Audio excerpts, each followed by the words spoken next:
when I got the news today. Tragedy struck Luke Bryan. His older brother was killed in a car crash.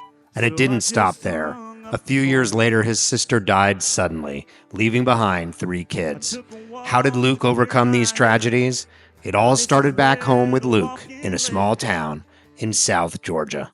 Thomas Luther Bryan was born on July 17, 1976 in Leesburg, Georgia. Luke grew up the youngest of 3 kids on his family's peanut farm. All sports, all outdoor activities. We were a fun family. We were a tight family. It was just big, loud, crazy, fun family. Luke was musical right from the start. His mom said he could literally hum Rock of Ages before he could talk. He picked up a guitar at 14, started a band, and dreamed of Nashville. After high school, Luke was preparing to leave home and chase his dream until tragedy stopped everything. Just before I moved to Nashville, my brother was killed in a car accident. So that totally derailed and postponed my Nashville plans. In an instant, his future was put on hold. Instead of heading to Music City, he stayed home to support his family. He enrolled at Georgia Southern University, worked the farm by day, and played bar gigs by night. It looked like Luke's music career might end before it started. But Luke's dad wouldn't let the dream die. He knew Luke needed to get out of South Georgia, so he fired his son from the farm. One day I told him, I said, you know, if you're going to pursue your music career, you need to pack your truck up and move to Nashville. And Luke did just that. He got to Music City and quickly landed a publishing deal. He got his start writing hit songs for artists like Travis Tritt, Cole Swindell, and Billy Currington. They drew on his small-town roots with lyrics like, "She had to be there, is where it next come from." But it wasn't just Luke's career that was starting to take shape. His personal life was too. During college, while dealing with the grief, he met Carolyn Boyer. She offered support and happiness during a difficult time for Luke. They reconnected when Luke made it to Nashville, and the two eventually married in 2006. They'd go on to have 2 sons. The next year, Luke got his own recording deal and released his debut album. He wrote or co-wrote all but one of the songs. Several charted. Luke was set to make his Grand Ole Opry debut. His sister Kelly was over the moon. She organized a huge hometown crowd, over 100 people, to make the trip to Nashville. But just days after the big night, life delivered another devastating blow. Kelly died suddenly at home. There was no warning, no explanation.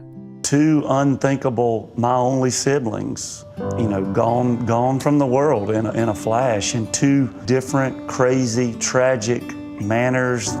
Luke didn't let this second blow break him. He leaned on Caroline and his parents, and he kept making music.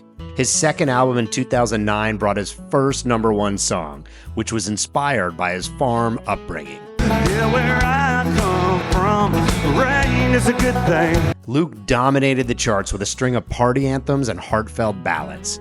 In 2013, he was named Entertainer of the Year by the ACM and the CMA. That same year, Luke wrote a song to honor his late siblings with the poignant lyrics.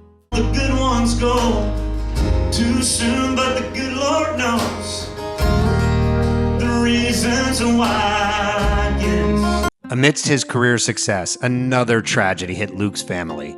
In 2014, Kelly's husband Ben died of a heart attack, leaving behind their 3 children. Luke and Caroline didn't hesitate. They took in their 13-year-old nephew, Till, and raised him alongside their own 2 boys, Bo, 6, and Tate, 4. They helped care for his 2 older nieces as well. Family became the center of Luke's world, and through it all, he kept performing, pouring his pain into every song. Luke had this to say about his siblings. They would want me to be rocking and rolling and doing life exactly the way I'm doing. It's being me, staying what I am, and bringing a bunch of hopefully amazing memories. Luke kept going and grew to be one of the biggest stars of country music. 31 #1 hits, 10 CMA and ACM awards. Then came television, Celebrity Apprentice, hosting the ACM Awards, and eventually joining American Idol as a judge in 2018. Luke Bryan had become a household name. He expanded into business ventures too, launching the Crash My Playa Festival, opening a bar in Nashville, and starting his own record label. In all, he's built an estimated $160 million net worth. But behind all the spotlight moments is a man who's carried deep personal loss and never let it break him. Luke didn't just survive tragedy, he turned it into purpose, into family, and into music that millions connected with. And Luke continues to inspire by sharing his story.